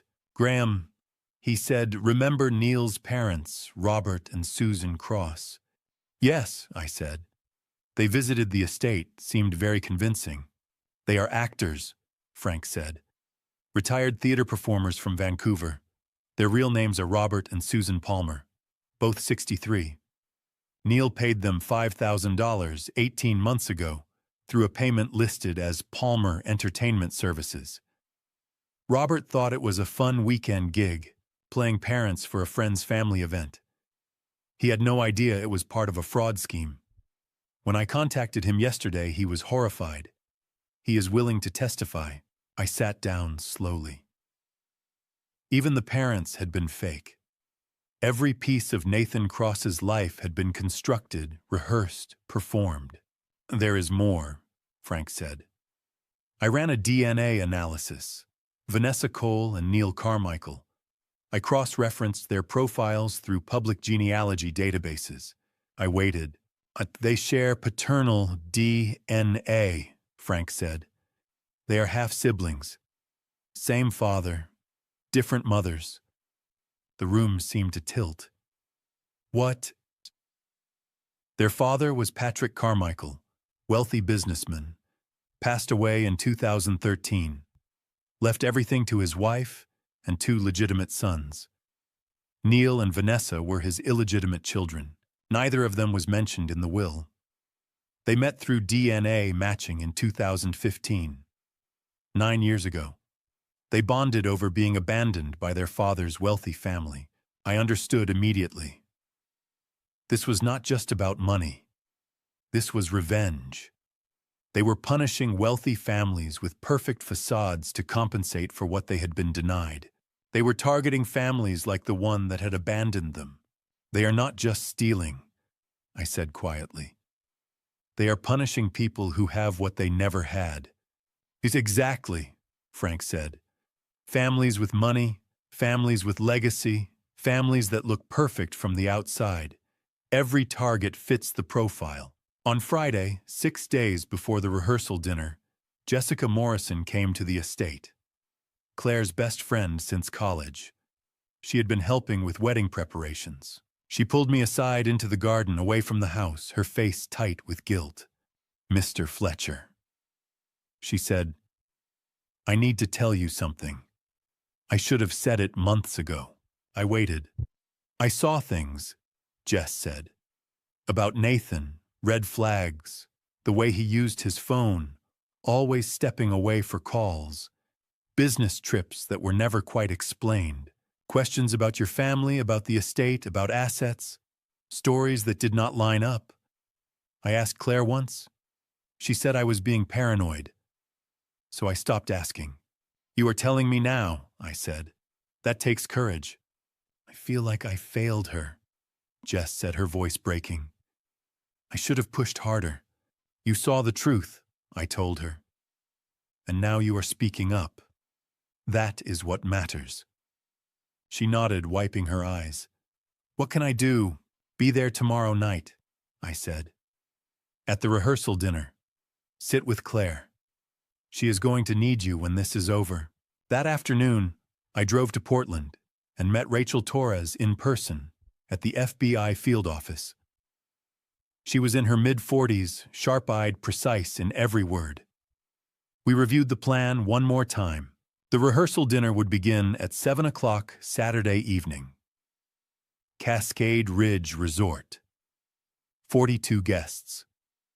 Vanessa Cole would be in room 318, registered under the name of a legal consulting firm. She would present herself as someone there to help with post-marriage estate planning. I would wear the digital recorder in my jacket pocket. If Neil or Vanessa separated from the group, I would follow. I would engage them in conversation. I would get them talking about the plan. When I had a clean recording, I would text Rachel. One word. Now. Do not take unnecessary risks, Rachel said. If they suspect anything, back off. We will move on them regardless. But a recorded confession makes the case airtight. I nodded. Understood. Friday night, the evening before the rehearsal dinner, Claire and I stood in the garden. The same place where she had whispered 4 words to me 8 weeks earlier. The same place where this had all begun. Are you ready? I asked. I have been ready for 8 weeks, Claire said. Her voice was steady, controlled. But I could see the fury beneath it. 8 weeks of pretending I do not know. 8 weeks of letting him touch me, kiss me, tell me he loves me. All of it fake. All of it calculated. Tomorrow night it ends, I said. I want to see his face. Claire said, her voice low and fierce. When he realizes we know. When he understands he picked the wrong family to destroy. You will, I said, I promise. She turned to me, her eyes bright. After this is over, Dad, will you help me learn to trust again? Help me believe that real love actually exists. I pulled her into a hug. Yes, I will. And it does exist. I promise you that too. The rehearsal dinner was 18 hours away. Neil Carmichael would arrive believing his plan was 48 hours from success. Vanessa Cole would bring documents she believed Claire would sign. FBI agents would wait in the shadows, and I would carry a digital recorder in my jacket pocket, waiting for the moment Neil or Vanessa revealed their plan. Waiting for the moment I could text one word. Now. Cascade Ridge Resort sat nestled in the mountains, as if it had grown straight out of the earth. I arrived at noon on Saturday, 6 hours before the rehearsal dinner, and met Frank in the lobby. He handed me a device the size of a car key. Battery lasts 6 hours, he said. It is already running. Everything you hear, the FBI hears. I slipped it into my jacket pocket and felt the weight press against my chest. Right over my heart. By 7 o'clock, the guests had gathered in the private dining room. Floor-to-ceiling windows framed the mountains beyond their peaks, dark against a sky turning the color of plum. 42 people filled the room. Friends, family, colleagues, all of them here to celebrate a wedding that would never happen. Fletcher Estate wine was served. The same Pinot Noir Kate had planted years ago. I wondered if she had imagined this moment when she chose that particular varietal, the wine that would be poured at the event, that would save our daughter. Neil arrived at 6:45. He walked straight to Claire, kissed her, held her close. I watched my daughter's face. She did not flinch. She did not pull away. 8 weeks of performance had trained her into something remarkable. She smiled. She touched his face. She played the role perfectly. At 8:30, Neil stood to give a toast. He raised his glass, looked around the room, and smiled that easy, confident smile I had watched him perfect over 18 months. She Claire. He said, his voice warm, his eyes locked on hers. You have given me something I never had. A real family. A home. A future. I promise to protect your happiness, your security, and your trust. Always. The room erupted in applause. People raised their glasses. Claire smiled, her hand in his. I sat at my table, glass untouched, and thought, you are promising to protect what you plan to steal. At 8:50, Neil excused himself. He leaned close to Claire, whispered something about a work call, promised to return in 10 minutes. He kissed her forehead and walked toward the hallway that led to the elevators. I waited exactly 4 minutes, long enough that no one would connect his departure to mine. Then I stood, excused myself to use the restroom, and followed. The recorder was running. Everything I heard, the FBI would hear. I took the elevator to the 3rd floor. The hallway was silent. Thick carpet, soft lighting. No one in sight. I moved quietly toward room 318 and stopped a few feet from the door. The voices inside were clear. Vanessa spoke first. Her tone was clipped, professional, all business. I have the forms here. Fletcher Family Trust Modification. Claire's signature line is on page 7. Co-trustee authorization, you as her husband, is on page 4. Once both signatures are obtained, I submit the documents to Pacific Trust Bank Monday morning. Total liquid assets, $42 million. Neil's voice, calm, satisfied. Timeline. Monday morning I submit, Vanessa said. By 5 o'clock Monday afternoon, the funds transfer to the intermediary account. By 6 o'clock Tuesday morning, they move to Lisbon. We fly out Tuesday at 2 in the afternoon. By the time anyone realizes what happened on Wednesday, it will be too late. The money will be dispersed through the shell network. Untraceable. What about the old man? Neil asked. Vanessa laughed. Graham Fletcher no longer has signing authority on the trust. Claire is the sole trustee. There is nothing he can do legally. By the time he figures it out, we will be gone. Then Neil's phone buzzed. He answered. Robert. Tell me. I heard the faint voice on the other end. Robert Palmer, the fake father. Final payment received. Role completed. Heading back to Vancouver tomorrow. Neil laughed.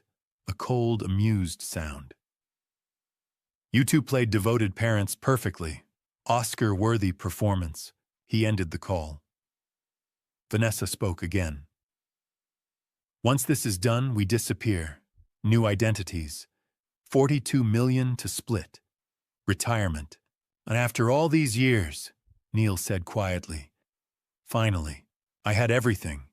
The plan, the timeline, the bank, the identities, the acknowledgement of the fake parents.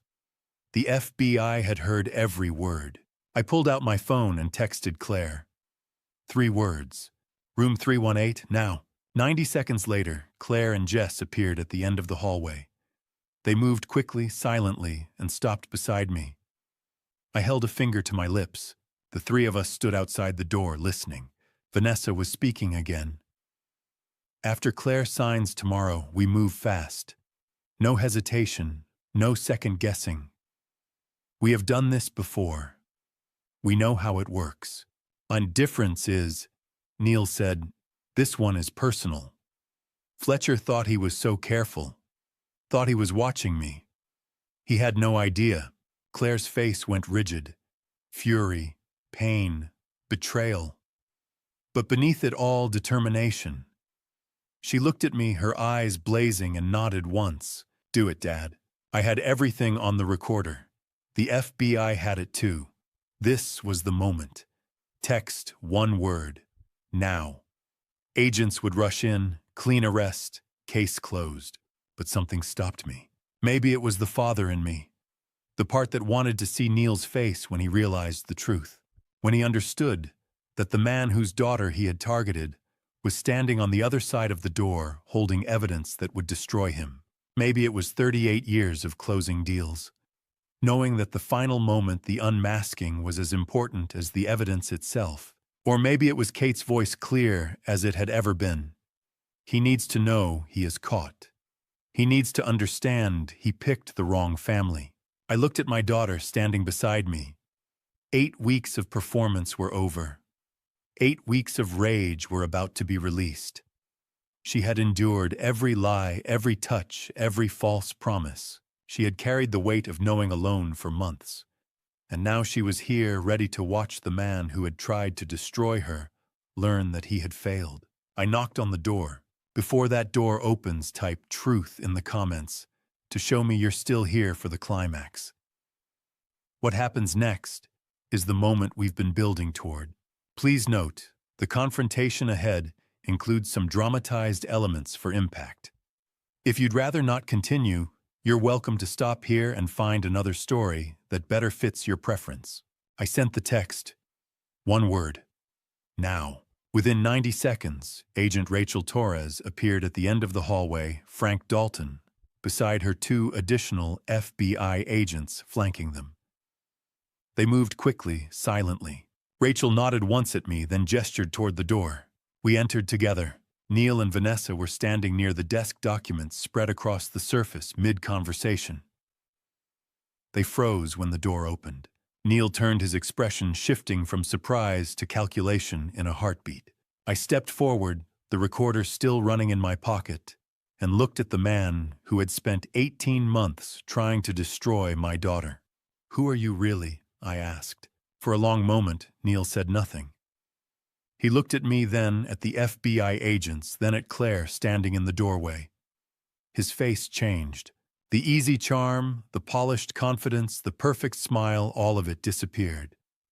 What remained was something colder, sharper, angrier.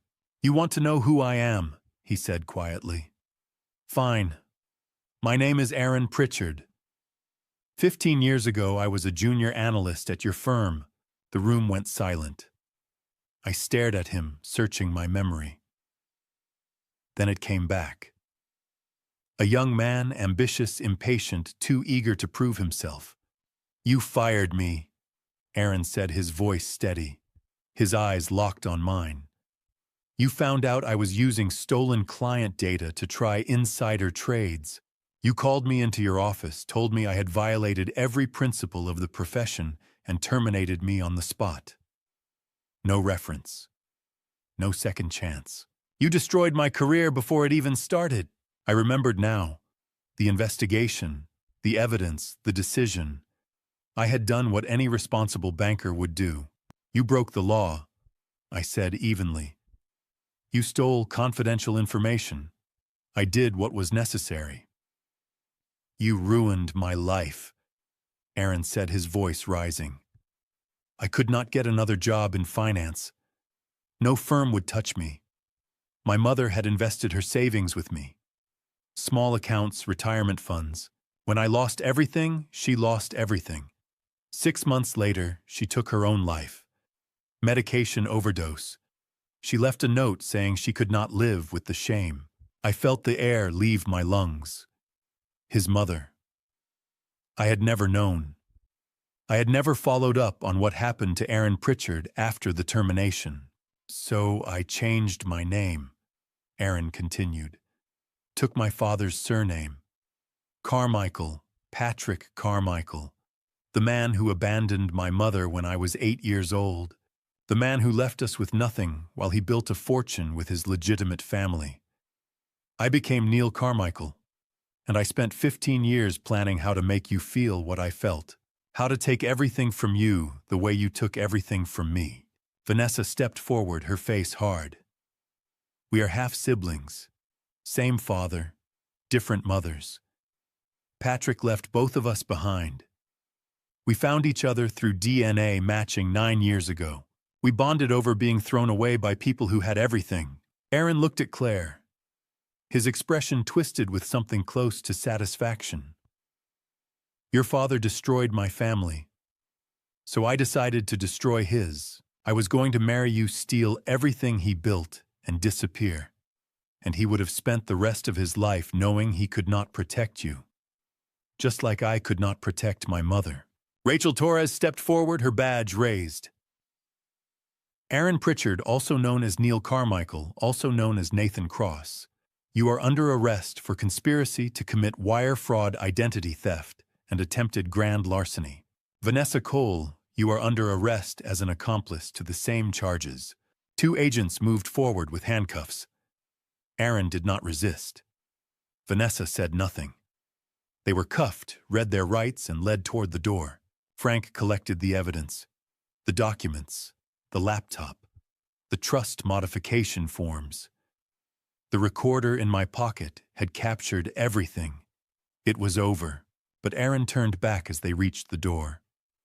He looked at me, and for a moment the anger in his eyes shifted into something else. Something that looked almost like pity. "You think this ends here?" he said quietly. "You think I did all this alone?" I stepped closer. "What are you talking about? Ask yourself, Graham." Aaron said, his voice low enough that only I could hear. "Who gave me your daughter's schedule? Who told me about the engagement party 6 months in advance? Who told me about Kate's death, about the trust, about the exact structure of your assets? I am good, but I am not that good. Someone wanted this to happen. Someone gave me everything I needed." Rachel pulled him toward the hallway. "Move!" Aaron smiled. A cold, thin smile. "You caught me. Congratulations. But you have no idea who is really behind this." Then he was gone, led down the hallway by 2 agents, Vanessa silent beside him. The door closed behind them. I stood in the empty room, staring at the documents Frank was collecting, trying to process what Aaron had just said. Someone wanted this to happen. Someone had given him information he could not have obtained on his own. Claire stepped beside me, her hand on my arm. "Dad, what did he mean?" "I do not know," I said quietly. But even as I spoke, my mind was racing. The engagement party. 6 months in advance. Kate's death. The trust structure. Aaron had known too much. Far too much for someone working from the outside. Rachel returned, her expression grim. "We have them both in custody. They will be transported to the federal holding facility tonight. You did good work, Mr. Fletcher. This case is solid." He said someone gave him the information, I said. Someone inside. Rachel nodded slowly. "We will investigate. If there is an accomplice we have not identified, we will find them." But as I stood there watching Frank seal the evidence, watching Claire try to process everything she had just heard, I felt a cold certainty settle in my chest. Aaron Pritchard had spent 15 years planning revenge. But someone else had helped him. Someone who knew our family. Someone who had access to information that should have been private. And I had no idea who it was. 9:30 that evening, I was back at the estate with Claire when my phone rang. Agent Torres. Her voice was tight controlled, but I heard the urgency beneath it. "Mr. Fletcher," she said. "Neil Carmichael escaped custody." The floor seemed to drop beneath me. "What?" "During transport to the federal holding facility. He attacked the officer and fled into the woods near Cascade Ridge. We have a regional manhunt underway. FBI, Oregon State Police, local sheriffs. But I need you to secure your property. He knows where you live." I looked at Claire sitting across from me, her face pale, her hands wrapped around a mug of tea. She had been silent since we left the resort, processing everything she had heard, everything Aaron Pritchard had said. Now her eyes widened. "How long ago?" I asked. 20 minutes. We are deploying resources now. I'm assigning 2 officers to your estate. They will be there within 30 minutes. Lock your doors. Do not go outside. If you see him, call me immediately." I ended the call and turned to Claire. "Neil escaped. The FBI is sending officers. We need to lock down the house." Claire stood, her face suddenly hard. "He is coming here." "We do not know that," I said. But even as I spoke, I knew she was right. Aaron Pritchard had spent 15 years planning revenge. He had been caught, humiliated, exposed. If he was coming anywhere, it was here. We locked every door, every window. The officers arrived 20 minutes later, positioned themselves outside, one at the front gate, one near the back terrace. Claire went upstairs to her old room. I told her to lock the door and stay there until I came for her. Then I sat in the library, lights off, staring out at the vineyard, waiting. The hours crawled past. 10 o'clock, 11. The house was silent except for the hum of the heating system and the occasional creak of old wood settling. I watched the shadows beyond the windows, searching for movement, for any sign that Aaron was out there. At 11:45 I heard it. A faint noise. Not outside. Inside. I stood slowly listening. The sound came again. From below. The wine cellar. I moved quietly down the hall, opened the door to the cellar stairs, and descended. The lights were off. I flipped the switch. The cellar stretched out before me, rows of wine racks lining the walls, the old stone floor cold beneath my feet.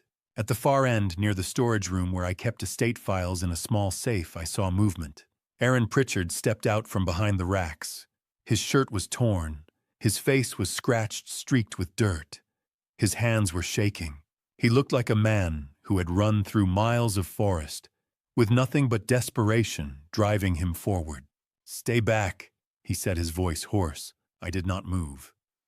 "How did you get in?" "Basement window," he said. Old latch, easy to break. I had forgotten about that window. It had been there for 40 years, original to the house, never updated. A gap in the security I had not considered. "The officers are outside," I said. "You will not get out of here." "I do not care," Aaron said, his voice cracking. "You destroyed my life. My mother is gone because of you. I deserve that money. I deserve something." "You deserve prison," I said evenly. "For what you tried to do. For what you did to Raymond Whitman, to Melissa Hartley, to my daughter." "Your daughter," Aaron spat. "Your perfect daughter with her perfect life and her perfect trust fund. You have no idea what it is like to lose everything. To watch your mother give up because she has nothing left. You made choices," I said. "You stole client data. You broke the law. I did what any responsible person would do." "You ruined me," Aaron shouted. He lunged toward the safe, his hands scrabbling at the lock. "I just need the access codes, the account numbers. I can still get out. I can still—" I moved before he could finish. 66 years old or not, I had spent a lifetime staying in shape, walking the vineyard, maintaining the estate. I grabbed his arm, twisted it behind his back, and shoved him hard against the stone wall. He struggled, but desperation had drained his strength. I held him there, my forearm across his shoulders, until I heard footsteps pounding down the stairs. The two officers burst into the cellar, weapons drawn. They pulled Aaron away from me, cuffed his hands behind his back, read him his rights for the second time that night. As they dragged him toward the stairs, Aaron twisted back toward me, his face contorted with rage and something else, something that looked almost like triumph. "You think I am the only one," he shouted. "You think I did this alone? Dr. Brennan paid me $120,000 to destroy you. This was never just about money. This was never just about me. Someone wanted you to suffer, Graham. And they paid me to make it happen." The officers hauled him up the stairs. His voice echoed through the cellar, fading as they dragged him outside into the night, into a vehicle that would take him back to custody. I stood alone in the wine cellar, my hands shaking blood on my shirt from where Aaron's scratches had torn through the fabric. My chest hurt. My head pounded. Dr. Brennan, Kate's attending physician, had been Dr. Richard Brennan. He had signed her death certificate. He had been the one to tell me she was gone. And Aaron Pritchard had just said that Dr. Brennan had paid him $120,000 to destroy me. I heard Kate's voice as clearly as if she were standing beside me. "Trust, but verify. Always verify." I pulled out my phone, my hands still trembling, and typed into the search bar, "Dr. Richard Brennan, Brennan Industries." The results loaded, and I felt the ground shift beneath me one more time. Sunday morning, 6 o'clock. I sat in the library with Frank Dalton and Agent Rachel Torres, surrounded by financial records and hospital documents. trying to piece together the final layer of the conspiracy that had nearly destroyed my family. Frank spoke first. He had spent the night tracing wire transfers following digital trails through shell companies and offshore accounts. What he found was worse than I had imagined. Honor, Brennan Holdings, LLC, Frank said, sliding a printout across the desk. Registered in Delaware. 3 payments to Neil Carmichael over the past 3 years. $50,000 initially, then 2 additional payments of $35,000 each. Total $120,000. I stared at the document. The numbers matched exactly what Aaron Pritchard had said. Dr. Brennan paid me $120,000. Who owns the company? I asked. Patricia Brennan, Frank said. Wife of Thomas Brennan, CEO of Brennan Industries. The name hit me like a physical blow. Brennan Industries. I knew that name. 5 years ago, in 2019, my firm had led a restructuring deal that forced Brennan Industries into bankruptcy. It had been a difficult decision, but the company was insolvent, over-leveraged, bleeding cash. The restructuring had been necessary to protect creditors and employees, but it had cost the Brennan family an estimated $80 million. Dr. Richard Brennan, I said slowly. The physician who signed Kate's death certificate. He is Thomas Brennan's younger brother. Rachel Torres nodded. We confirmed it this morning. Richard Brennan is a cardiologist at the hospital where your wife passed. He had no financial involvement in Brennan Industries. He is a physician, but his brother Thomas lost everything when your firm restructured the company. I felt sick. Kate had been gone for 5 years, and the physician who signed her death certificate was the brother of a man who blamed me for destroying his family's fortune. Did they have access to Kate's medical records? I asked. Rachel's expression was grim. Neil Carmichael accessed hospital records 5 years ago using stolen credentials from a former IT contractor. We have confirmed that, but there is no evidence your wife's passing was anything other than natural. The autopsy, the medical examiner's report, everything points to a ruptured aneurysm. Dr. Richard Brennan did his job. He signed an accurate death certificate. But Neil used those records to study your vulnerabilities, to understand your family, to plan his approach. Thomas Brennan wanted revenge, I said quietly. He lost $80 million, so he hired Neil to destroy me. That is exactly what he did, Frank said. We traced the payments back to Patricia Brennan's personal accounts. She funded the shell company. Thomas coordinated with Neil. They gave him everything he needed. Claire's schedule, information about the engagement party, details about the trust structure. Neil could not have done this alone. The Brennans provided the intelligence. Rachel stood. FBI agents are raiding Brennan Industries headquarters right now. Thomas and Patricia Brennan will be arrested within the hour. Conspiracy to commit fraud. Wire fraud. We have the financial records. We have the payments. We have enough. What about Dr. Richard Brennan? I asked. We questioned him this morning, Rachel said. He had no knowledge of his brother's activities. He cooperated fully. He is devastated. He said he had not spoken to Thomas in over a year because of family disputes over the bankruptcy. He is clear. I nodded slowly. Dr. Richard Brennan was innocent. A physician who had done his job unaware that his brother was using that moment as a weapon. An hour later, I drove to the federal detention facility where Vanessa Cole was being held. Rachel had arranged the visit. I needed to understand the full picture. Vanessa sat across from me in a small, windowless room, her hands cuffed to the table, her face pale but composed. She looked older than 46, harder, like someone who had carried bitterness for so long, it had carved lines into her skin. Why did you do it? I asked. She looked at me for a long moment. Then she spoke, her voice flat, emotionless. Our father was Patrick Carmichael.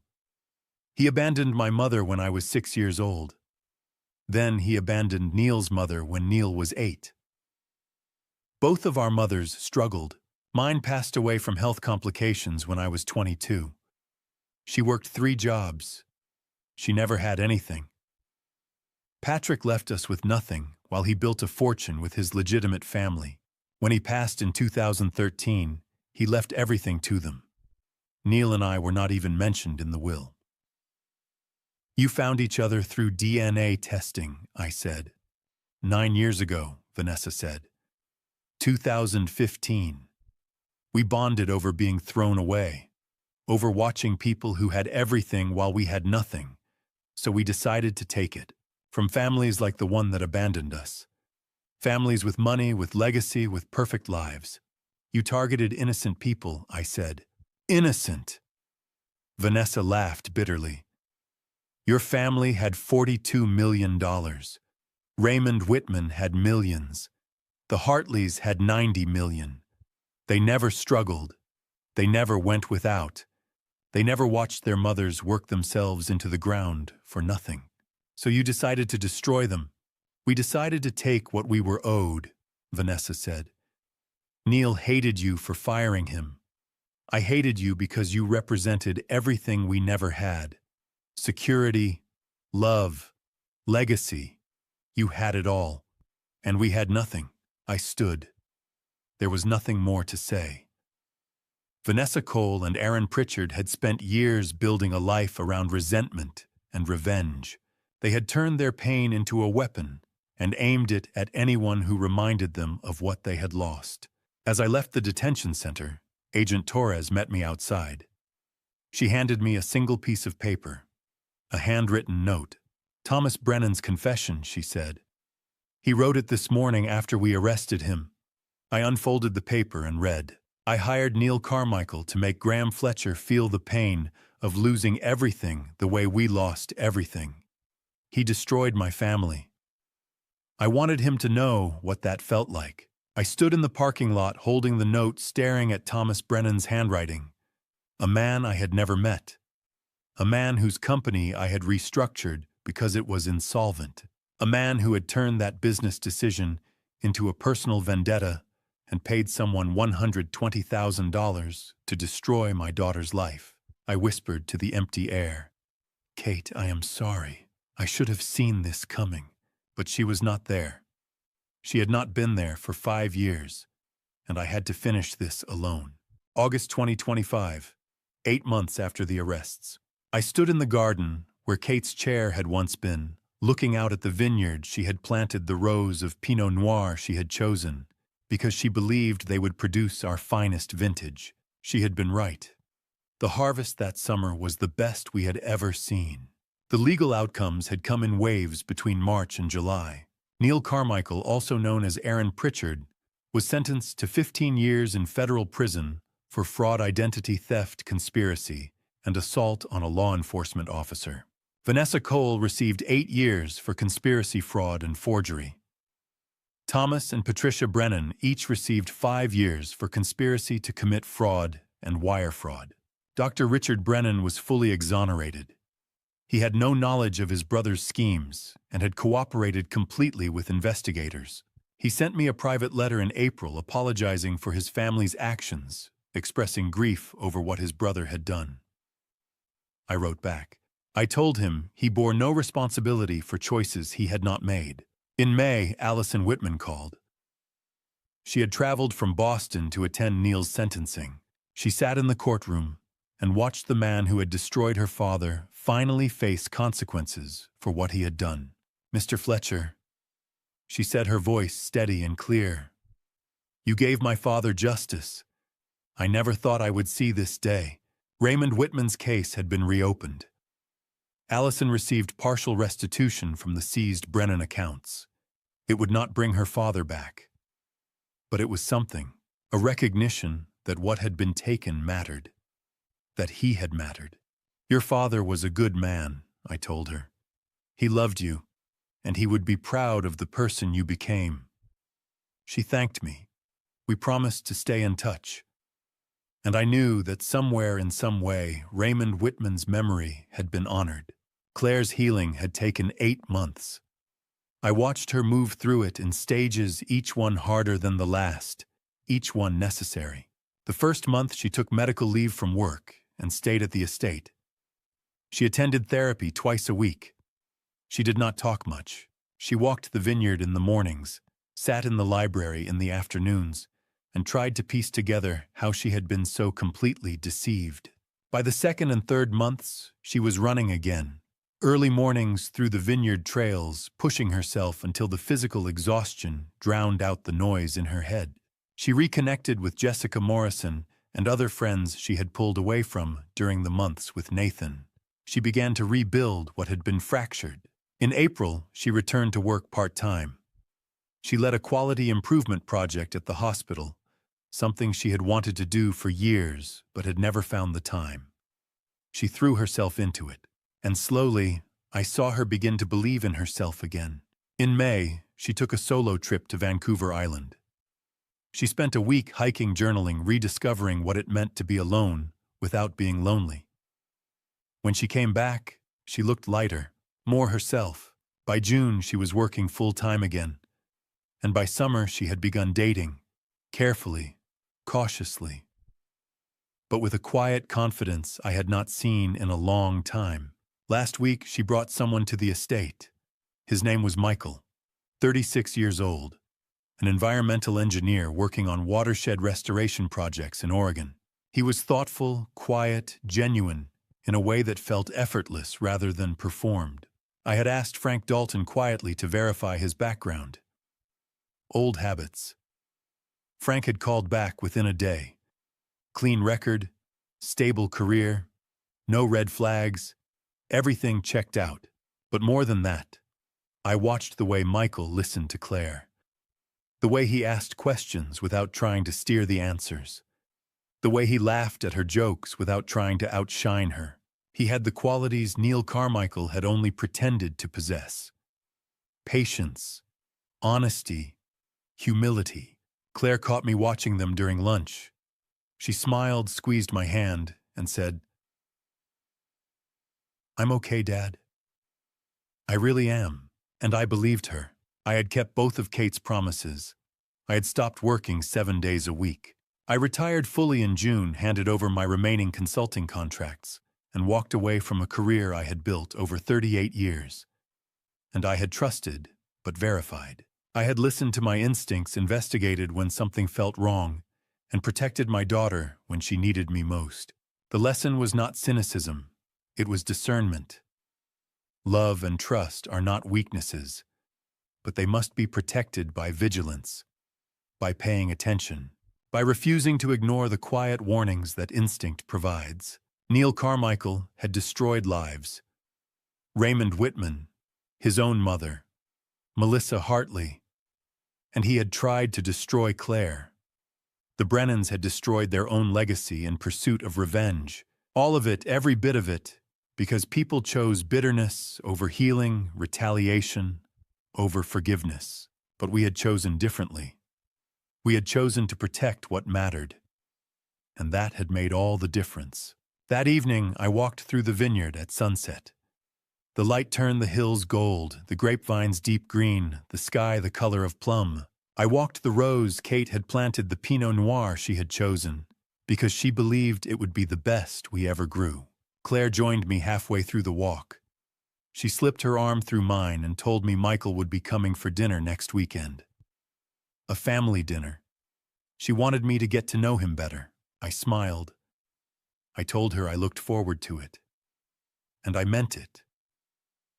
This time I would not need to investigate, but I would still pay attention. Because that is what love requires. We reached the spot where Kate's chair had once stood, the place where she used to sit on Sunday mornings with a blanket and a book watching the vineyard grow. I sat down on the stone wall, looked out at the land we had built together, and closed my eyes. I heard her voice one last time. Clear, calm. Kate. You kept your promise, now rest. I opened my eyes. Claire was walking back toward the house, her phone pressed to her ear, laughing at something Michael had said. The light caught her hair, turned it gold, and for a moment she looked exactly like her mother. I whispered to the empty garden. Thank you, Kate. I kept them both. If you've stayed with me through this entire family story, I want to leave you with something my late wife Kate tried to teach me, and something I learned the hard way. God gives us instincts for a reason. That quiet voice that whispers when something feels wrong. Listen to it. I spent months ignoring mine because I didn't want to seem controlling, didn't want to ruin my daughter's happiness. But dad revenge isn't about being paranoid. It's about being present. It's about protecting the people you love without apology. This family story taught me that love and vigilance are not opposites. They are partners. You can trust deeply and still verify carefully. You can welcome people into your life and still pay attention to the details that don't add up. Don't make the mistake I almost made waiting too long to act on what you already know. To every parent watching, your children need you to be both kind and discerning. Dad revenge in the end is simply this: refusing to let someone destroy what you've built, what you've promised to protect.